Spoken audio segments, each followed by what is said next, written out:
And good afternoon, Aaron Smith. How are you today, sir? Doing excellent, Jason Thomas. Good afternoon to you as well, and to everyone here watching the PWBA podcast today. Here we are, another episode, getting closer to the 50th episode. How crazy is that? Wow, yeah, 50, our silver anniversary of episodes. Pretty amazing. Absolutely, and today's guest, one we're definitely looking forward to talking to, Lindsay Boomershine, a player who's had quite a bit of success over the course of her career. Still looking for that elusive first win on tour, but has made a handful of TV shows, has been a top contender, always tough at majors. So definitely looking forward to the opportunity to catch up with her, see how life's going over in Utah now. And of course, kind of recap her bowling career. It's got the great bowling in the bloodlines, Tom Baker, her uncle. And, that's going to be a fun thing to talk about as well, just kind of growing up in that atmosphere. So, JT, unless you got anything else, should we start the show? Yeah, let's do it. All right. Here she is. Hello. Hi. Hello. It's so nice to see your faces. Yeah, you too. How are you? So much I'm good. Thanks so much for asking me to be on the show. I'm excited. This is awesome. You're welcome. Sorry it took us so long. It's fine. I figured you'd get to me eventually. It's totally good. But we're doing well. So thank you for asking. How's everything been for you? As you mentioned, it's been a while since we've seen you, but hopefully all is well. How's the family doing? And just how has the past few months been for you? It's been different. Hank and I are so used to traveling all the time, every weekend, balancing our schedules, and it's just a lot different now. But it's been good because we've gotten to stay home and hang out with Aiden, and I've actually really picked up golfing. So that's what I've been doing most of the summer with Hank. And Aiden loves the golf too, so we kind of made it like a family event. So it's been different, but also fun. I've been trying to keep all of our spirits up and just keep busy and try to make the best of it that we can. Nice. Are you any good at golf? I'm a lot better than I was last year. So I actually took my first golf lesson. We live right next to the golf course. My mom works for the golf course. She does all the flowers during the summer. And I got a lesson from the pro there, and it was very interesting because I've given a lot of bowling lessons, and so that was like my first ever lesson in a different sport. So it was very intimidating, but I feel like his teaching was a lot of what we asked, because he's like, what do you want out of this? And I'm like, I just don't want to be terrible anymore. Or I don't want to miss the ball anymore. And I don't want to embarrass myself with my friends that we've been golfing over the weekend. So he's like, okay. So basically he taught me the basic fundamentals of what you should be looking for in golf. So I really thought that was cool to kind of, put them together, my teaching techniques and how he was trying to teach me as a beginner. Does he know you're one of the best in the world at another sport? Well, yes, Hank did tell him that, yes. So, he's a great guy, and he lets Aiden come and hit balls. So yeah, he knows that I'm a professional athlete, and I think that was really cool because he was really intrigued by how much interest I had gained, and I was over there hitting balls on the range and doing a bunch of stuff. So it was cool. It was definitely a different demographic for the summer, I would say. Nice.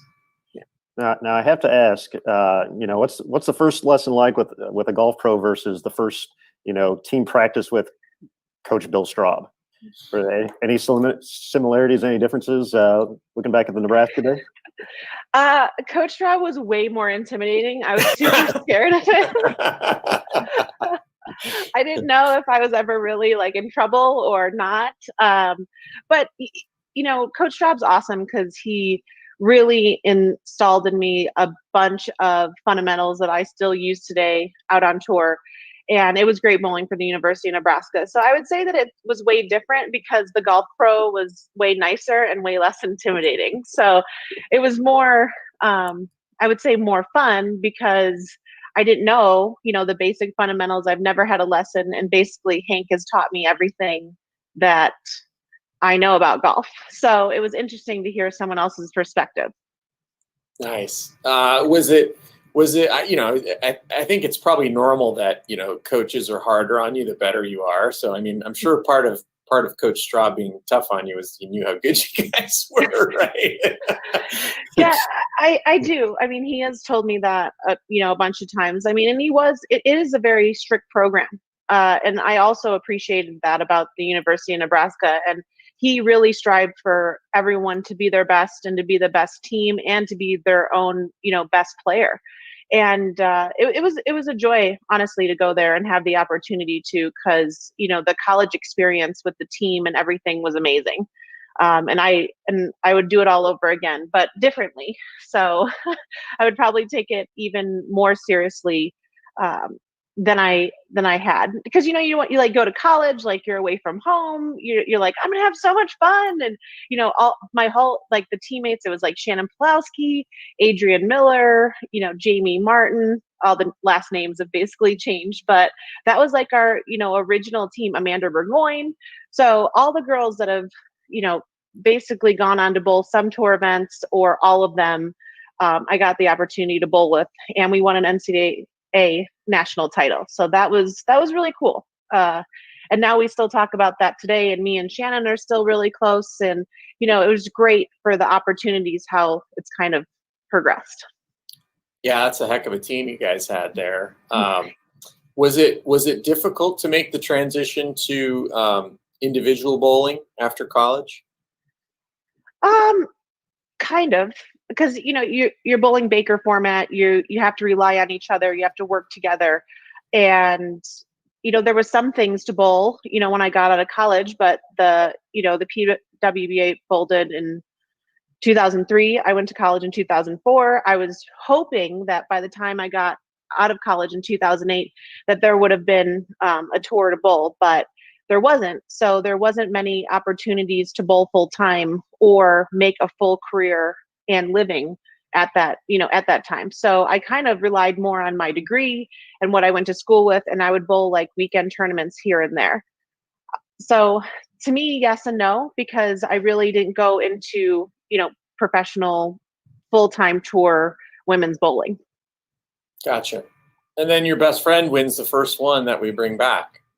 Yeah, no, that's still, I remember going there, and we didn't know what to expect. We were excited. We were like, finally we get to be together, for a duration of weeks. And, we're the bestest of friends, and we just thought it was a great opportunity. And so, we get there, and, she's bowling really good. I'm bowling really good. And I think I missed the cut by like 5 pins maybe. So I was you did that a lot that first year, if I remember correctly. I know. Damon's like, I'm just going to call you 17. I'm like, okay, cool. Hey. He's like, I don't want to, but I will. I'm like, it's okay. Yeah, so I was always afraid to go up to you after qualifying, because I would be like, well, did you do it this time? Or and then you're like, no, I'm gonna be saying a few prayers. Well, and I really didn't know like what to expect that year, with the relaunch, and just only bowling maybe Queens, the US Open, only the majors, and a couple here and there over the year, or women's nationals, and stuff here and there. So it was very I didn't know. Me and her didn't know what to expect, but I knew that because me and her were together and we were so close, that we were going to have fun. So we really like embraced all of it. And then I just remember her making the step ladder, and I was the alternate. So I was taking scores, and we would just talk, back and forth. And I would just, try to keep her calm and do whatever I could do, or not say anything really. Cause like, what do you say in those moments? And once she started bowling, on the step ladder, I said, I mean, she's got she's throwing it amazing. She's got a great look. I think she's going to win this. And she ended up doing it. And tears I still have that one picture, like when we're hugging together and like there's tears coming down my face. And it was really just an awesome experience. I mean, and I tell her all the time that was one of the most amazing moments I've ever witnessed in bowling. And there's been a lot of them that I've, been a part of. And that one really was up there. It was pretty awesome. It was a big deal. Bringing the tour back, and then, Alicia goes, I don't think we mentioned Alicia's name. I think we just assumed everybody knew we were talking about. But Alicia Current. Yeah. Alicia wins the first one, and it was a big deal. Kind of set the tone for the season, which was pretty awesome. The one I remember was that banner where it said the tour is back, and then Alicia's got the trophy, and we've got a bunch of pictures with you and her, and just her with the banner in the background, and that was something I'll always remember for sure. Yeah, she's, especially being on tour, being away from family that much, it was it was just awesome to have someone that I was so close with. And I mean, we had known each other since college, but really what sparked our relationship to becoming such great friends even more was winning, our doubles titles together. And it was an awesome experience. So, and that was really, something that I'll always treasure with us. So, we won the doubles title, PWBA relaunched, and she won the first one. So I figure it's a pretty good fairy tale for stories for Aiden when he gets older. Absolutely true. And you also won all events that year. Don't forget to mention that. Oh, three titles in 1 year. So that was pretty fun. I got to cover that in Reno at the National Bowling Stadium. Come back a few years later, shoot 300 there. So a lot of great women's championships memories as well. But you mentioned Aiden, and we talked before the show. 3.5 now. So which seems crazy because it seems like he was just 1-2 years ago. I guess that makes sense now that I think about it. But it's got to be so fun watching him just grow up into become a little man, and just how's that aspect been for you? With Aiden being your first kid, just kind of the fun, the excitement of being a mom for the first time. It's awesome. He is so sweet, and he has such an awesome soul that, me and Hank are always just like, he's the happiest kid. And, I try to make life fun because I try to have fun still, at my age. So it's just, he's really just shown me a lot of different things that I really, I couldn't live without now, knowing, just how sweet he is and how we do stuff together and how he's just so into everything all the time. Like when he's up and we're doing stuff, he's 150%, like, all in. And that's kind of like me. I put my heart and soul into everything. And I'm glad he kind of got that quality from me. And he's awesome. He goes to preschool Tuesdays and Thursdays for 2 hours. He really loves it. He has 2 friends he always talks about all the time, and it just makes me happy. So and he loves bowling, golf, and baseball. Those are his like top 3 things that he likes to do. Yeah. Awesome. That's awesome. So I assume he's got his own ball and already. Mm-hmm. And what kind of ball does he have? He has a red and gray mix, and then Hank engraved his name on it. I think it's just 6 pounds, but he bowls 2-handed. So we'll see what happens in the future. I think he's right-handed because Hank's left-handed. Yeah. But he also does, both. So we'll see. Any style, 2-handed, 1-handed, left-handed, right-handed, I don't care.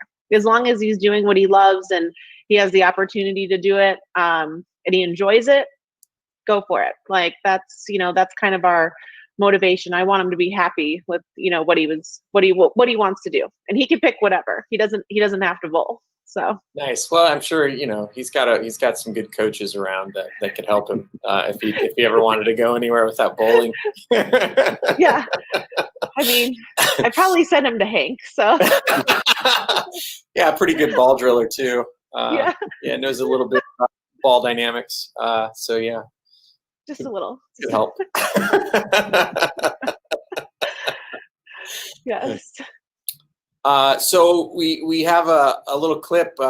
We know you've been doing some bowling lately, and some pretty good bowling lately. So I think we got one here, 300 and 800 recently here in league. Yeah. Why don't you walk us through this? This was my last shot for the 800. Actually, funny story that you're showing this. So I stepped up in the 10th frame.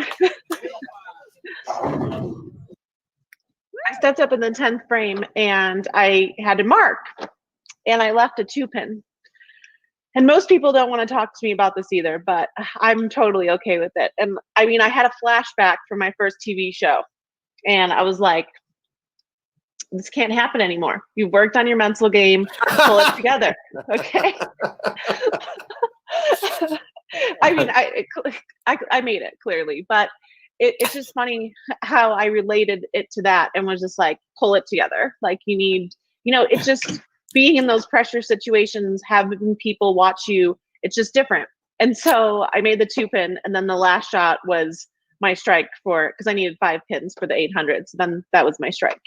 But I was definitely still nervous. Like, and I was only bowling league with like my friends. So it was, but it was fun. I had a shot. The shot from the 300 was really good. And I had to throw all 3 in the 10th, obviously, for 300. And they were all pretty good. So after the tour ended, well, I don't want to say last season. So not too long, a year and some ago. Right. Right. Last season that happened. Last year, Right. Right. So I came home and I just told Hank, I was like, I really want to work on my push away.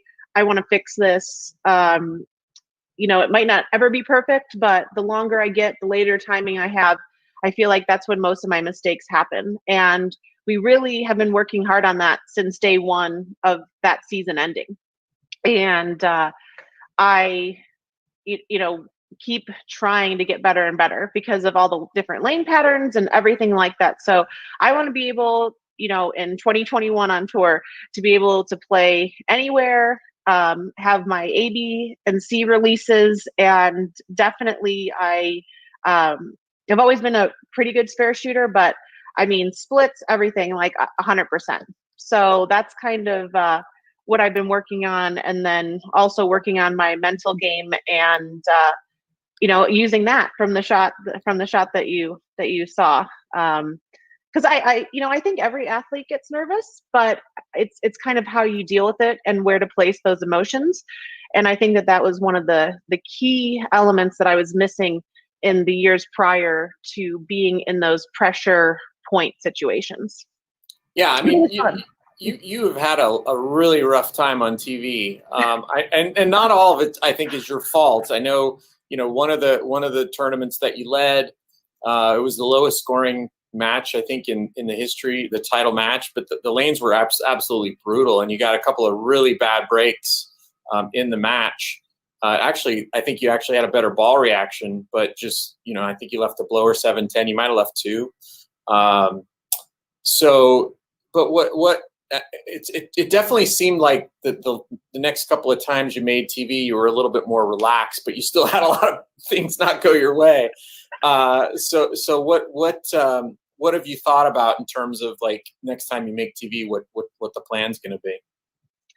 When all that was happening, because, you start from, you make your first TV show since the tour relaunch, and, I'm kind of in a weird age category. Like I wasn't old enough to bowl on, the previous tour, but I'm not young enough to where I just got out of college. And, so it's kind of in perspective to me that way. And it just kept getting harder and harder because like people like were like, oh, she's probably going to shoot 150. Like it wasn't very nice. Like some of the comments that Wow. I was told, like That's I was pretty like, brutal.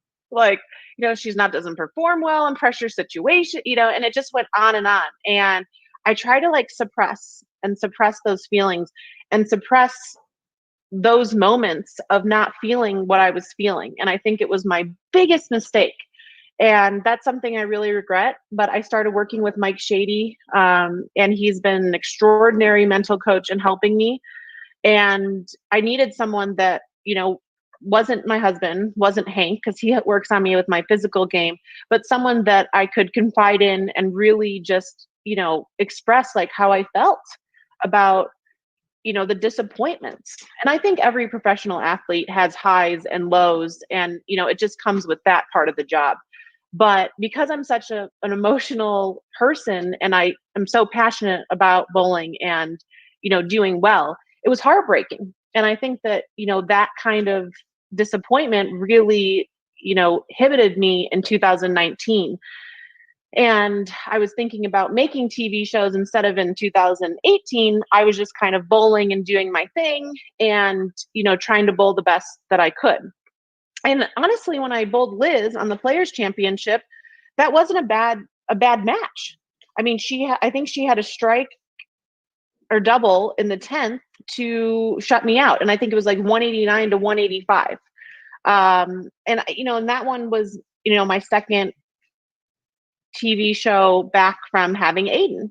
And, so I feel like I learned from that. But then, there's also the ones where I've missed spares or I've washed out when I've needed a mark. And I mean, those are just, inexcusable. And I would beat myself up pretty badly about it for a while. And finally, I was talking to Mike and I just said, I have to get over this. I have to, learn how to accept these feelings. And he was there for me, and he taught me a system.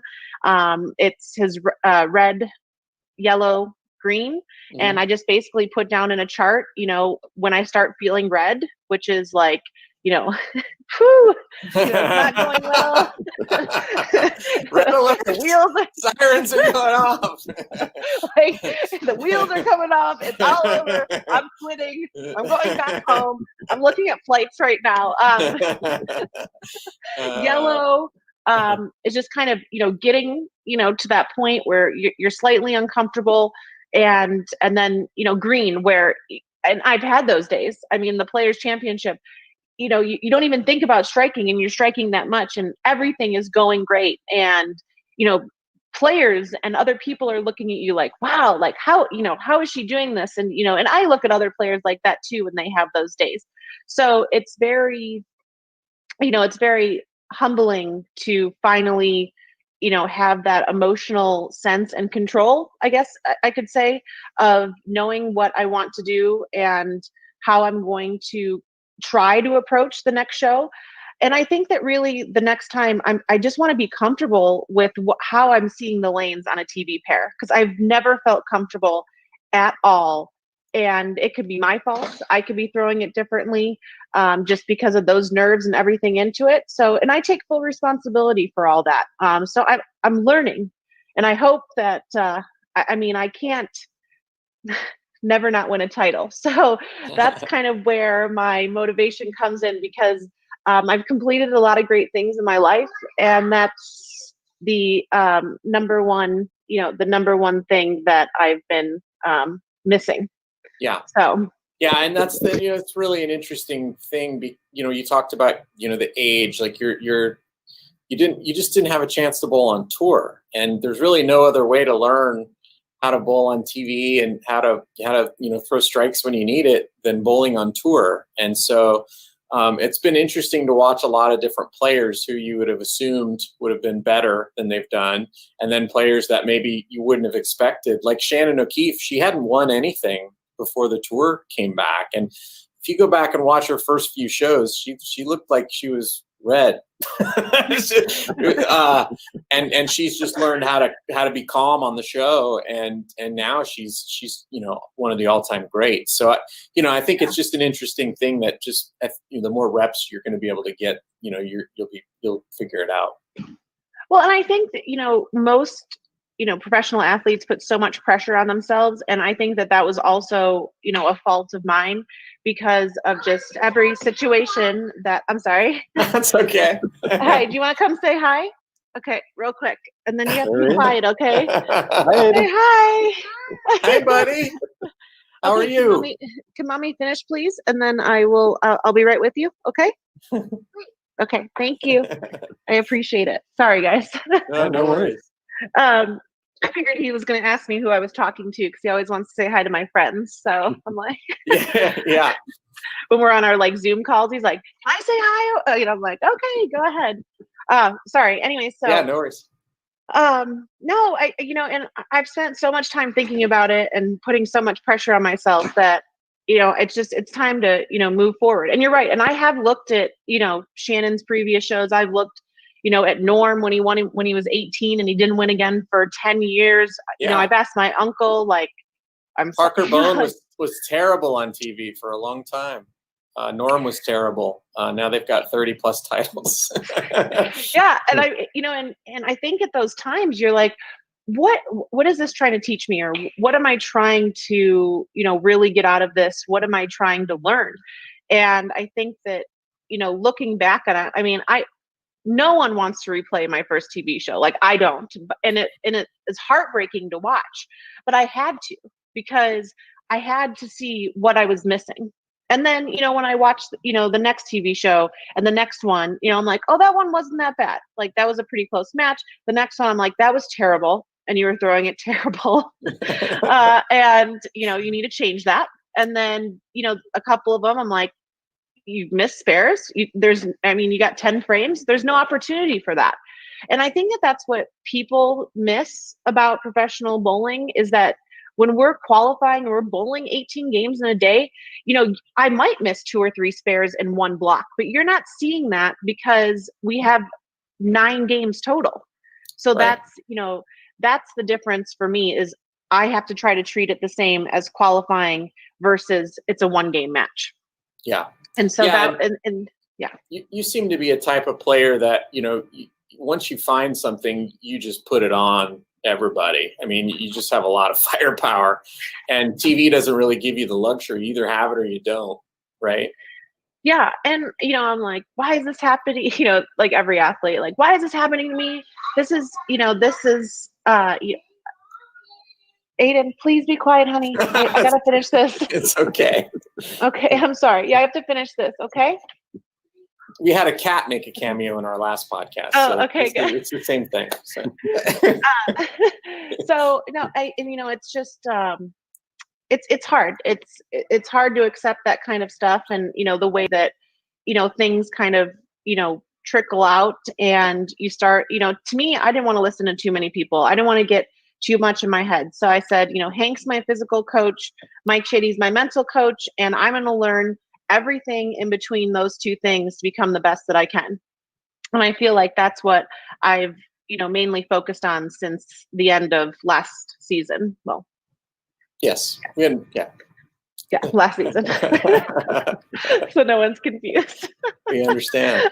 So, what is your schedule looking like for 21? We've got the first, obviously the season's a lot different. It's a lot longer, a lot more tournaments to bowl. You planning on bowling a full schedule? Yes. Yeah. I was really excited about it when we had the invite for the call and the announcement.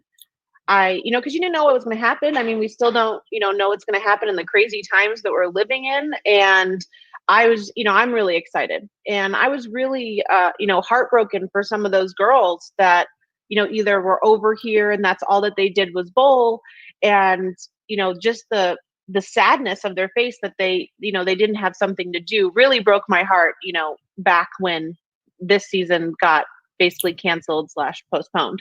Right. But then with adding new tournaments and doing kind of, the week-long events with 3 events in one, I thought it was amazing. And I'm really excited. I'm really looking forward to it. And I think it's really great that there's, different kinds of breaks in between, and there's different weekend tournaments. So it's definitely a positive on my end. I'm looking forward to it a lot. Yeah, so are we. It's the most tournaments we've had since 2001, if I'm right. Is that right, Aaron? Yeah. So, yep. So, it should be a fantastic season. And then those Classic Series events are going to be really cool with the 3-in-1 and the regional. Those should be really exciting. We're just giving out titles like a dealer in Vegas.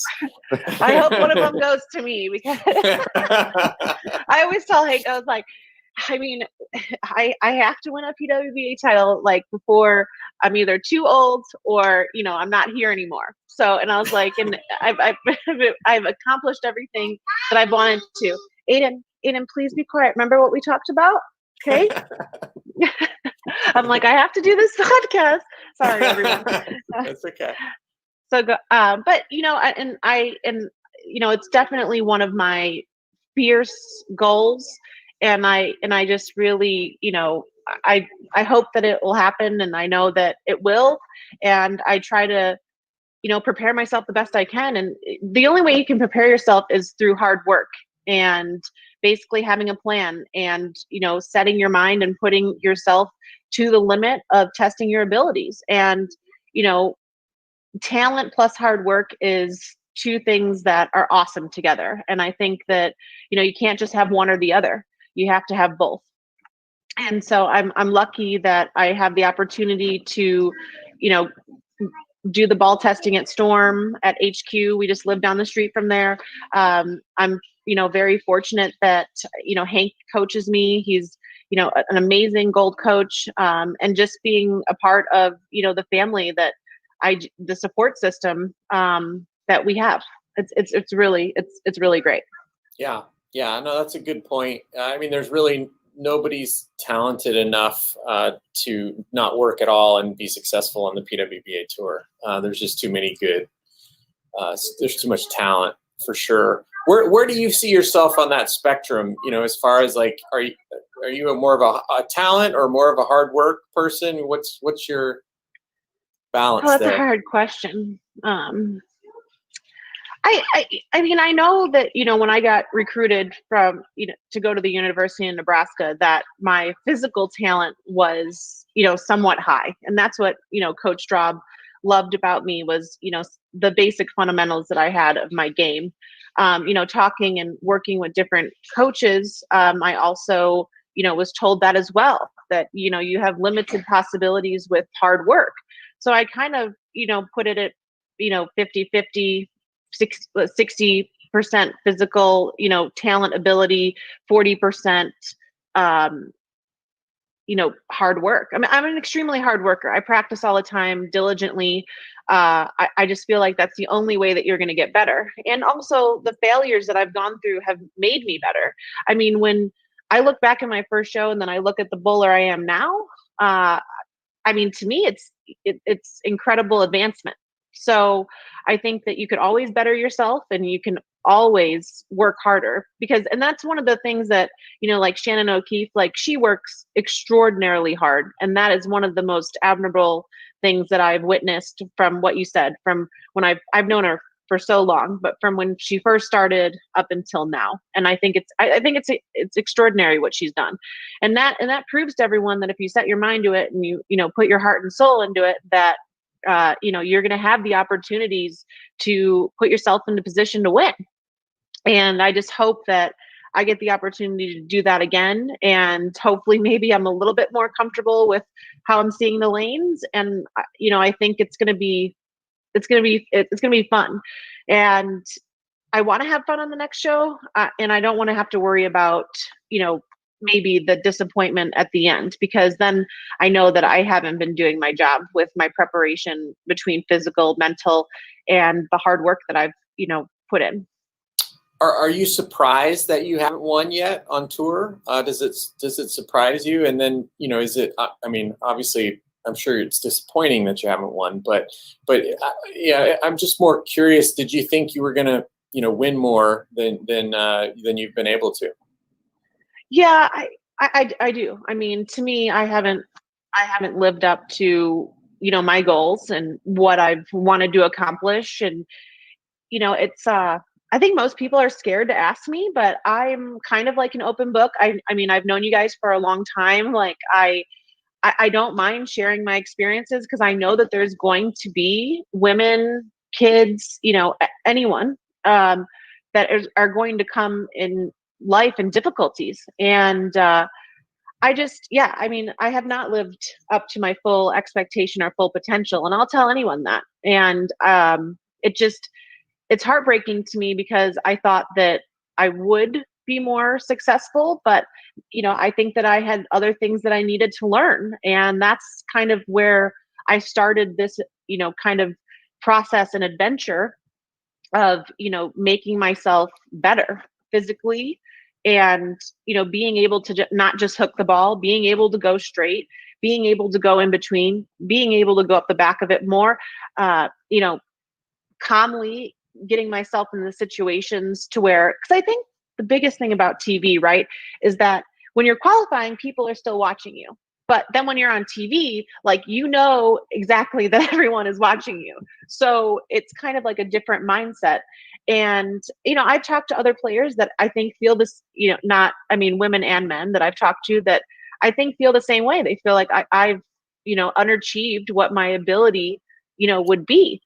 But that doesn't mean that I still can't fix it. And that doesn't mean that in 3 years, when we do this again, that I won't have 7 titles, because that's what I look forward to. But it is disappointing for me in some of the situations how I've responded, but I've never been in those situations before. So I don't think that you can prepare for, here you go, bowl on TV, good luck.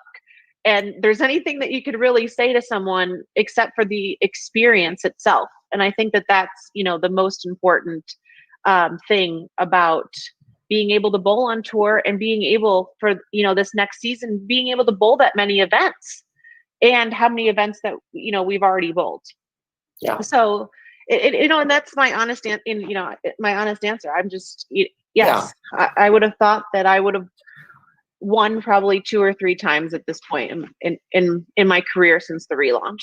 Yeah, and you certainly could have. I mean, you've bowled well enough to have won at least that many times. Right. But maybe explain to people at home just how hard it is to win on the PWBA Tour. It's hard. I mean, and it's not going to be getting any easier because I'm not getting any younger. So, not that I'm old, but it's there's new talent. There's the lane patterns are demanding, and it should be. I mean, we're professional athletes, so it's not supposed to be easy. And that's, and it might be easier for some, but, that's not the path that I've been given at this point in time. And so I've just fully accepted that, and I'm going to change it and I can't guarantee, that I'm going to win. I can't promise you that, like, yes, in 2021, I'm going to win tournament number 5. Like, I can't do that, but I can promise all of you out there that I'm not going to give up, and I am working hard, and I'm, I think every day I strive to try to be better. And as a bowler, as a person, as an individual, as a mom, all of us have many hats. And so that's kind of, you put so much pressure on yourself. And I think that that's, I kind of mentioned it before, but that was my biggest fault, was I put so much pressure on myself because I wanted to do good for everyone. Like, I wanted to win for myself, but I also wanted to win for everyone that has helped me along the way to get to where I am in my career. And the more that I did that, the worse, some of those situations were. And, I shouldn't be thinking about any of that. So it's definitely hard. And all the women out there, they're amazing. And they get better and better every year. And all of them work hard too. I mean, especially, the ones that are around the cut consistently all the time. I mean, I pride myself in making more cuts, just on a ratio. Like, if I can make 85% of the cuts, like, that's, one of the goals that I set for myself, because that means that I can bowl on various patterns. I might not, I still don't have a title, but that's something that I pride myself on. So it's hard, but anything at this level, it should be hard. So, I look forward to challenges, and that's the type of person I am. And that's not who you see on TV when I'm bowling the match, which, it's just not, and I don't try to change or anything, because that's not who I am either. It's just kind of how it's, played out. And, I haven't had the best response to it because I didn't know. I just, I was just hoping that I would strike a lot, and it sounds naive, but I just figured, oh, well, like, I'm just going to strike like I usually do, and it'll eventually even itself out. And no, it never did. So I went back to the drawing board, and, that's kind of where I am. So for everyone out there, I mean, whatever you decide to do, whatever your passion is in life, I mean, make sure that you do it to the fullest. And disappointments are opportunities, because every no could lead to a yes, and every, non-win could lead to a win. And so that's kind of where I am mentally right now, looking for the future. And that's why I was so excited about 2020, because I had prepared for that. But now I prepared even more. So I'm actually glad that I had this time. But it's a very weird time in our lives. But I'm grateful to have extra time to work on my game, and to work on my mental game, and to be home with my family. So, and it's definitely hard to balance all of those hats while I'm gone. Like, I'm worried about Aiden, but I'm bowling, and it's just it's hard. And that's something also that I had to learn how to, block off, is when I left here, and I didn't really get to do any of this, but when I left here, my mom's like, "We believe in you." My mom is like the best woman ever. She's like, "We believe in you. I will take care of Aiden. I want you to go and live your dream." And that's how, I was looking, and still looking forward to next season. So that's how we will be looking into 2021. Nice. Fantastic. Yes. Lindsay, thank you for just for that honest assessment there. And I think JT, I speak for him as well, and hoping you're the one with 7 titles in 3 years from now as well. Definitely looking forward to that. Hopefully we both get to be a part of it as well, and experience that with you. We've talked a lot about, some of the essentially uphill struggles of being a professional. But one of the big hurdles, your 2018 season, you did make 3 TV shows. And there was a moment, JT kind of alluded to it a little bit earlier, about, just missing cuts and being so close, being 17th, usually top 16 advance to a lot of things in the first rendition of the PWBA. And the Tour Championship in 2018, you were in that position again where you were the first player out of the cut. And then a very, things happen. And one of the players, Shane Ong, I believe, was unable to attend. You were next in line to take that spot. And Jason Thomas, I think I'm sitting in the seat Tennille made the phone call in. Yes, so that means you were sitting right over here. And Lindsay, you got a phone call from Tennille letting you know you made the Tour Championship. It was a very emotional moment. It's a great video up on our Facebook page. Now that's a few years, obviously you got to bowl the tournament, experience all that Richmond had to offer. But looking back at that moment, what was I don't even know if Tennille called you beforehand or let you know, or she just FaceTimed you all of a sudden. No. Like, why is she calling you? Can you just talk us back through that moment? It was just such a great, fun thing to watch, just the emotion from it. But, for you, now that you can look back at it, what did that mean to you? It was a moment I don't think I'll ever forget. And I know Tennille will never forget it, because we always, joke about it. But she's like, "I'm going to call you and I need to FaceTime you." And I'm like, "I'm getting my hair done." And I was like, "And I have no makeup on." I'm like, "I can't answer the phone," and how like stupid does that sound, right? I'm like, "I can't."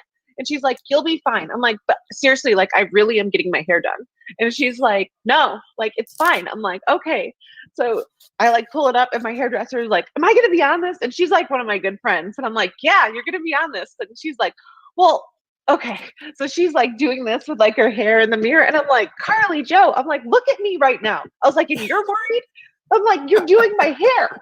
So I didn't know anything. I had no idea, why she was I mean, I figured it had to be something huge, right? Because she's FaceTiming me.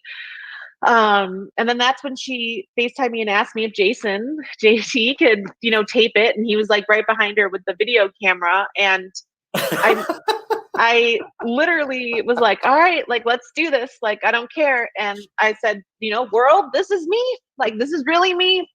And so I started crying after she told me, and I'll never forget that day, or that moment, and the opportunity that, I got. It was awesome to go there. I've wanted to, I think I missed the previous year. I think I was 18th. So I've always just been like right there. And that's why I really went back and tried to reassess everything, because I'm like, I'm good, but I'm not good enough yet. So let's go back to the drawing board. But I mean, Tennille is such a great tournament director and a great role model for all of us. I mean, for every single, age category, it doesn't matter. She's just great to be around. And I think that, that is something me and her will always bond over, just because, I think she kind of started crying. I couldn't, I was crying, so I couldn't even like really see if she was crying. And, but she, she's been there for me on some of the hardships, when I've, haven't performed and I've lost in the step ladder. And, that translated into that video, because she did hug me earlier that year. Because I just said, I don't know how many more times I can experience this type of defeat, and I feel like it's my fault. And this guy wanted an autograph. I'll never forget this. And I darted into the tournament office because I was going to start crying, and I didn't want to look unprofessional. And she shut the door and she gave me, probably the biggest hug ever. And that was the same season. So it was probably a couple months later that she made the phone call, to me about the being invited, because someone unfortunately couldn't go, tour championship. So I was very grateful, and again, I had a good match against Liz, but I missed a spare in a pressure situation, which is unacceptable. And she ended up striking out and, winning that match. And, that's really when I started to kind of get more of, everyone always has an opinion. So, and, I think that, since we have such a broad range of social media platforms now, like I did read all the comments and some of them weren't that great, and that kind of really brought me down. And I remember talking to Tennille about it, and she's just like, no one ever can take away your spot or your position here and what you're doing for the PWBA and for your bowling. And she said, so the only person that can ever give up is you. And that was really like, it really helped me, and I'll never forget it. And that was, I believe, when we were in Pennsylvania. And I ended up going home and, kind of getting a refresh. And then I think the next show that I made was the Players Championship, and bowled great, and, in that event.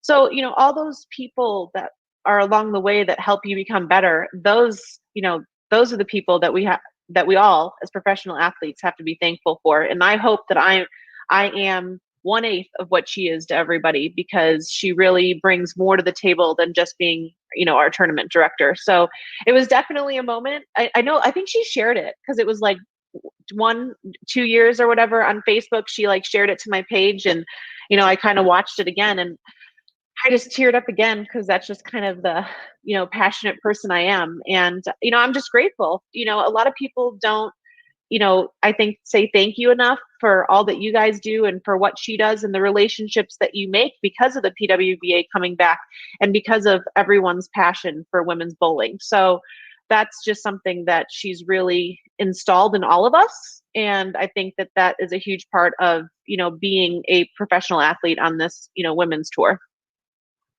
For sure. Yeah, that was, Tennille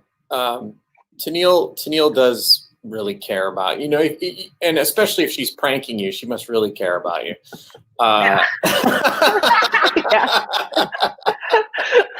Because I think if Tennille doesn't like you, she's not going to talk to you. No. Well, sometimes she'd like pretend that she was like mad at me and Alicia, and I'm like, what did I do? I literally like don't try to do anything because I'm scared. Like I don't want to get in trouble. And she's like, nah, I'm just kidding. She's like, I'll see you later. And I'm like, oh, okay. And Hank's like, if she gives you crap, like that she likes you. So right. I was like, oh, okay, good. Because I never really, I knew her and I've watched, the bowler she was, but I never really like knew her, personally. That well. So that was the other thing, is that, I got to experience this, she's had multiple emotional moments with me, good and bad.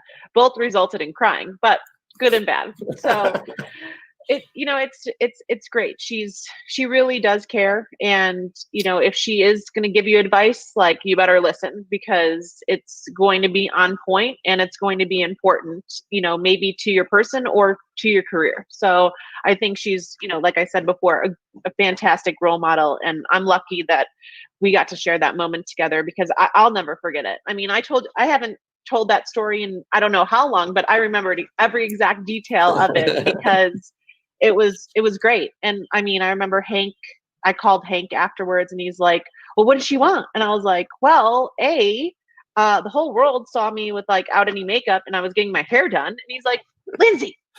And then I was like, okay, well, I'm getting invited to the tour championship. And he's like, that's amazing. Like, I told you, eventually your hard work would pay off. So it was a really, it was still a milestone. And, but it made me want to make the tour championship on my own.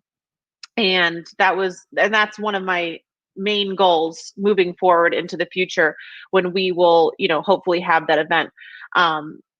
And, just being able to make it by myself is definitely, I know that I did, but I didn't want to take, a huge positive on someone else's misfortune of not being able to go. And that was the other side of it was, I know it was on Facebook and you guys posted it and everything, but, I felt bad for the person, that couldn't go because, and I didn't want to feel like I was like, I'm so happy, but I was, but, it also was, it was her spot. So that was the other thing that, people probably don't know is that, I would kill and do anything to go, which I got to, but, it was also someone else's spot. So that was, I wanted to be respectful of that because it was a different kind of situation that we hadn't seen in previous years. Yeah, that's nice. Nice. You didn't want to be an Ernie Schlegel. I always see that clip. I always do.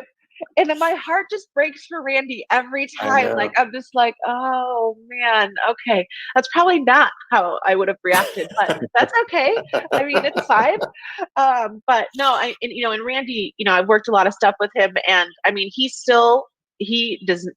will never let go of that moment. And, I think that's, I kind of took that when I talked to him about, my experiences and, I talked to my uncle about my experiences and, it's just, you got to find a way to win on TV and it might not be immediately. It might not be, right away. And one of my best like supporters in all this is Tish Johnson's brother, Rex. Like he would give me all examples from like the old tour when he used to go with her, like this person took this many times to win on TV, this person, and he goes through all the, the facts. And it really has, helped me out to look at, a whole instead of, being disappointed with your performance at that time. So, yeah. That's good. So you talked a little bit about getting to use the facilities at Storm headquarters. What do you get to do there, and what is it about that place that can help your game so much? So I do ball testing for them. I don't know if anyone knew, but in 2018 I switched from 15 to 16. And it was Hank's suggestion for my ball speed matching my rotation with changing my pitches.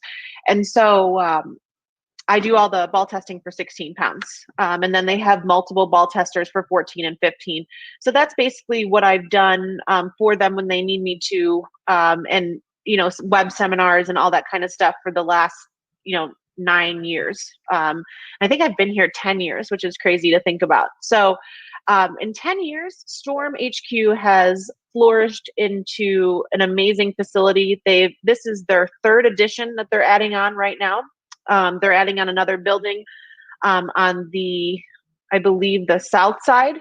A couple years ago, they built all brand new offices up front. So the previous offices became part of the whole tech facility and a whole nother line to make bowling balls.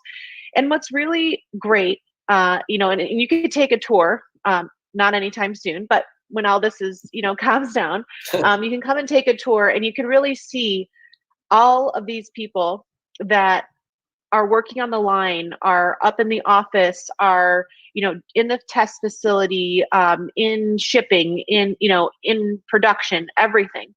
And I'm grateful to have the opportunity to, have seen all that throughout the years. And all of those people are hardworking, and they all love bowling, even if and most of them that work are not bowlers, or they'll just bowl league for fun, so it's really great. And Bill and Barb, I mean, you've met them multiple times. I mean, I think they're the most amazing people. And that's why Storm is really called the Bowlers Company, because they love bowling. They love supporting women's bowling. They love supporting all bowling. And so I'm really lucky to have lived here and become a part of, the Storm family and Bill and Barb's family. So it's amazing to see. And it's amazing to see, the technology that's, increased with that, with, either Hank's, ball ideas, and him working with his new, R&D team, and, basically all the advancements that he's made. And it's great to be testing those, those new advancements. But now Storm, I would say, has tripled in size in 10 years since I've been here with the 3rd edition. So that's pretty cool. So if you guys ever want to come and take a tour of beautiful Brigham City, Utah, it's one of the most happening places. You can come to Storm, and it'll be great for you to see. You can also bowl if you are a bowler in the test facility. So multiple people, multiple staffers, multiple bowlers come through. It's really cool. I get to see a lot of my friends, on a multiple basis. Some of them stay at our house because we live about 1.5 miles from Storm, but it's just a really great group of people. And so I'm very grateful to, be a part of the entire family, and especially for, this long. It's really great. Yeah. I've actually been, I went a couple of years back to do Steve Klumpkin's Hall of Fame video. Oh, yeah. He gave me a tour. It was amazing. I didn't have time to, bowl or anything, but we did shoot his video on the test lanes. So well, you're going to need to come back so you can bowl. Yeah, I will. Maybe I'll actually be able to bowl 200 by then. Okay. You'll be ready, Kitty. I'm pretty sure. Yeah, I'm trying to get back in bowling shape. Okay, no, you'll do amazing. Okay, I mean, okay. I know you'll shoot 200. Just wall them up for me. I will. We'll put out like Easy Street or something. Thank you. Since you mentioned Steve, we had him on the Inside the OC podcast a couple of weeks ago, and one of the things I've always just noticed with folks with an affiliation to Storm is just the immense love for Barb and Bill Chrisman. And they're just amazing folks in the bowling industry. They've done so much. And you kind of talked to it already, but just for folks who don't know them as well, or may not be familiar, they know Storm, but they don't know that family aspect of it. Can you just tell us a little bit more about what they bring to that company? Sure. No, absolutely. So a little bit of history information, but in 1985, I'll never forget that because that was the year that I was born, is when Bill started making a bowling ball out of a KFC bucket. And that is how he made his first bowling ball, which most people don't know. So when he got, I believe, I think it was 20 years, it might have been this past a couple of years ago for 25, for the anniversary, we had a KFC bucket made. The employees at Storm did. I didn't personally do it. I didn't want to take credit for that. In a trophy, and had Bill and Barb's name put on it, and they made the KFC bucket into like a trophy statue kind of thing, which was really, really cool. And this all started for his love of bowling, and then it flourished into Barb's love for women's bowling and his love for all bowling, and then her love for all bowling. And they really, have loved the sport, and they love all of the staffers. I mean, like all of the girls, all of the men, any level. If they're a Storm fan, I mean, they will take time out of their day to talk to you, to make you feel like you are a part of the Storm family. And I think that is one of the biggest things that I've seen over 10 years, living here, is, just how great they are on so many different levels, and how much that they really want to see all of their staffers and everyone succeed. And, and that to me is just wonderful, because, I couldn't imagine being part of, anywhere else. And then Barb is heavily involved in a bunch of charities that she's asked us to do a couple, things with, and, signing some stuff from bowling, and, giving out, old bowling balls and giving them to the youth program. So it really starts with them, because they give back so much that, I always like to give back, and to give, what people, either would need or want or don't have. And it's just been really great being, with them, and seeing what they do, and, how much they are dedicated to bowling. Yeah. It's funny because, I've come across both Bill and Barb, a bunch of times in my life. And I've had a couple of, really enjoyable conversations with both. And, after one in particular, every holidays, Bill will send me a private note and just ask me how I'm doing. And I mean, he doesn't know me that well. And I imagine he's got hundreds of, probably thousands of people that he corresponds with. And so but he still finds time to, say hi to me, somebody who he comes across, maybe 3 or 4 times a year. It just kind of shows you what kind of people they are, which is pretty impressive. And that's exactly what kind of guy, he is. I mean, he is a wonderful, he's, he wants everyone to do well. He, wants to have bowling be back up there, and succeed and be successful. And, and not just for bowling balls, just the sport in general is what, they fell in love with. And, that kind of motivation is really, really, I mean, to me, influential. I mean, I've never seen anything like it. And so that motivates me, to be better and to be the best that I can, for them, while I'm, wearing their logos, while I'm throwing their products, while I'm being the professional bowler, sponsored by, Storm the Bowlers Company. It's a big deal to me, to be a part of, this staff and organization and company for, so many years. And, I'm grateful that I got to know them the way that other people haven't gotten to know them. But that's how he is. That's how she is. I mean, they will always send us messages and come and, check in on you. And he's like that with, everyone. And he's, because he truly cares. And that's something that is just amazing to see, especially, in this world today. I believe that we always need more kindness and more joyfulness, and, more, just honesty of, being someone that wants, to be cared about. So, and I think that that's something that he truly does. Him and Barb care about every single one of their players, and they treat them as professionals. So it's really an honorable thing to see over the last years, and how much it's flourished into, tripling in size is, pretty amazing. Well, Aaron, usually we will close out the show with one question that we ask to every person that's been on the show.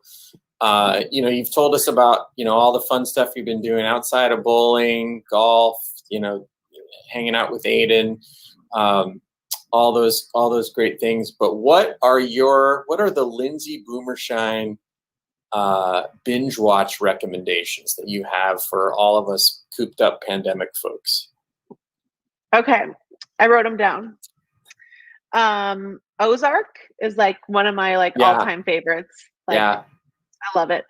Grey's Anatomy I've watched since it's since I was in college, so 13 years. 14 years. Yeah. Wow. Yeah, man. Dexter, yeah.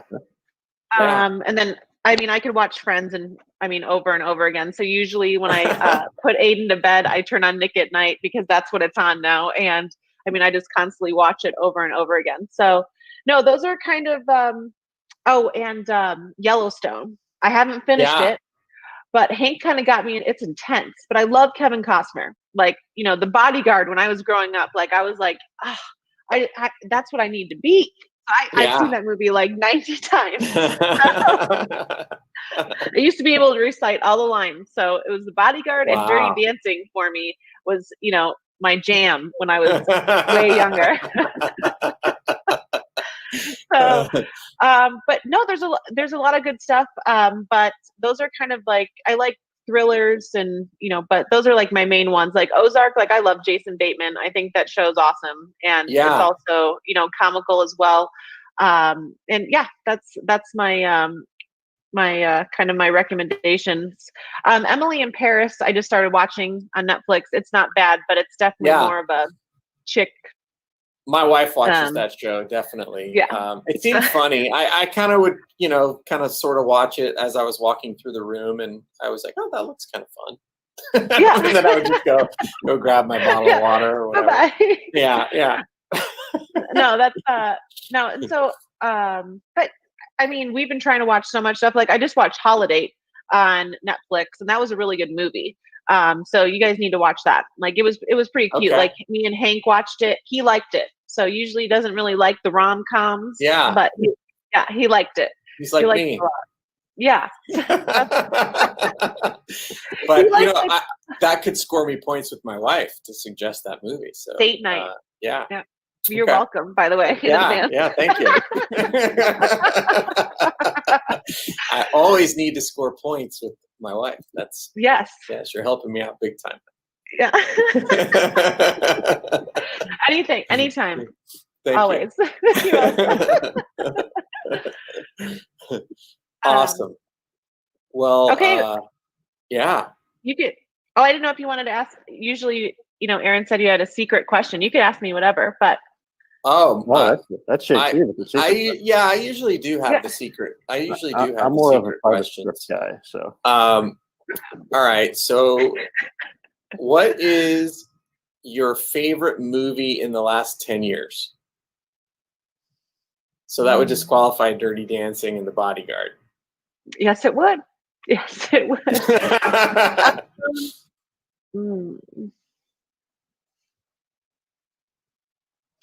I wonder, let's see. When did How to Lose a Guy in 10 Days come out? I think that was long. I want to say that's longer than 10 years. Oh yeah, that's 2003. Sorry, I'm kind of like an oldie. Yeah. I never really go to, but I like all of the Marvel movies. So okay. I've seen them all. So I got Disney Plus, and I've literally watched them from top to bottom. So those are, those are more recent, like the Avengers with, Captain America, Iron Man, the Hulk, Ant-Man, like I've watched them all. So that's kind of something that I really got into. So I would say that whole collection series is probably my favorite so far. Okay. What about Wonder Woman? I didn't see that one. Oh, you gotta watch it. Do I gotta watch it? Yeah, your shirt even like it's kind of Wonder Woman-esque. Oh, okay. I gotta watch it now. Yeah. Oh, I did forget that one. Yeah. I've been trying to get all of them because Hank's like, we gotta watch this, but then you could watch this, but then you gotta go back to that. And I'm like, okay, so I've been trying to go like kind of in order so I would, understand. But Aiden is like in love with Captain America. So it's like the female Captain America. Right. And I need to watch it. Oh, okay. And it's like the only good DC movie they've made so far. They've made like 20. So it's fantastic. Yeah. Okay, well I have it. Okay, I'll watch it for sure. Yeah. All right. Well, thank you. Welcome. You're welcome. All the fans are ran out JT though. But favorite Marvel superhero though? Who's your favorite from the Iron Man? Iron Man? Okay. Yeah. What do you think of Captain Marvel? Captain Marvel? Yeah. She. No, sorry, it's she. The Wonder Woman one? Yeah. Yeah. The one that Brie Larson plays. Did I not see that one either? You must have missed like some of the more recent ones. Yeah. So okay, wait, fill me in. Yeah, so Captain Marvel is a really cool female character. Okay. She I don't want to give away anything, but she's like the most powerful superhero in the whole thing. Okay. So you're gonna have to watch that. She was in Endgame.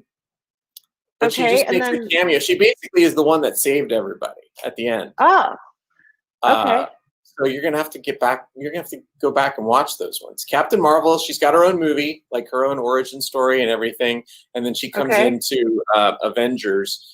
And the thing that's kind of weird about that whole series is like if you don't pay attention to every single movie, you go, who the heck is this person? Well, that's why I was like, when you mentioned her, I was like, yeah, I don't really remember. So if you didn't watch like Captain Marvel and then you watched, Endgame, you're like, who the heck is this woman blowing everybody up? So anyway. So now I got to go through. I think Captain Marvel might be your favorite. Yeah, after you watch that. So Captain Marvel and Wonder Woman, I have not seen. Yeah. Okay, but I've seen like all the Avengers and when they come together and Endgame, and so I guess I must have missed it. I guess. Yeah, and she literally comes in and like saves everybody at the last possible second, and I don't think she was in the movie other than that. So it was like, and I hadn't seen Captain Marvel before it happened, before I saw Endgame. So I'm like, who the hell is she? Okay. Well, now I had to go back and watch Captain Marvel. I mean, I knew who Captain Marvel was just because I'm a nerd and I'm a comic book person. But I hadn't seen, I didn't know what she looked like, in the movies or anything. So, well, obviously, I thought it was a he. So, I mean, I was like, I don't even. I don't know who Captain Marvel is. I've watched how many hours? Because none of them are short. I mean, they're they're very long. So when I started watching them, I was going through them, and me and Hank are just like, okay, you need to see this one. So I had thought that I had watched most of them on the Disney Plus. So now I've just missed 2, and I feel like I've watched a lot of them. So that's great. Well, it's so PWBA that they make the most powerful superhero a woman in the Avengers. So. Right. Well, it might be my new favorite then, because I always loved Black Widow though, but she was more prevalent in most, kind of staying strategically through most of them throughout. So I don't think her movie came out yet. I think it was one of the movies that got in the future. Yeah, it got delayed because of the pandemic, but she has her own movie that's coming out soon. Oh, good. Well, I love her, so I'll be looking forward to that. Yeah. So all right. Well, now I got to watch this because if it's the most powerful and a woman, I'm in. Yeah. That's good. Yeah. And she saves the world. Okay. Her own movie is great. You're gonna love Captain Marvel. Yeah. I mean, honestly, I haven't even really seen it, but I haven't looked for it either. So I'll have to go look on Disney Plus right now. So The Masters is on right now on mute. Oh yeah. The golf. Yeah. Yeah. We're familiar. Yeah, that's how intense we've gotten. Well, thank you for coming on the show. We appreciate it. Oh, thank you. I appreciate you guys asking me, and I miss all of the memories and talks and interviews that we usually get to do when you bowl extremely well. And I can't wait. I'm super excited for 2021, and I think it's going to be an exceptional time and year. And like I said, my goal, I'll leave you all at this, in 3 to 4 years is to have, hopefully 5 to 7 titles. So that's one of the goals that I wrote down before this. I think it's a pretty, it's gonna be a tough goal, but that is my goal, and I hope that we can be back, replaying this and talking about the successful things that are going to happen for the future. And I'm really thankful for PWBA and everything that they've put into, and all of your guys' hard work, and Tennille's, and for Chad Murphy and Frank DeSocia for allowing us and having the opportunity to bowl. And I hope that I just love to say thank you, and I'm really, really excited for 2021.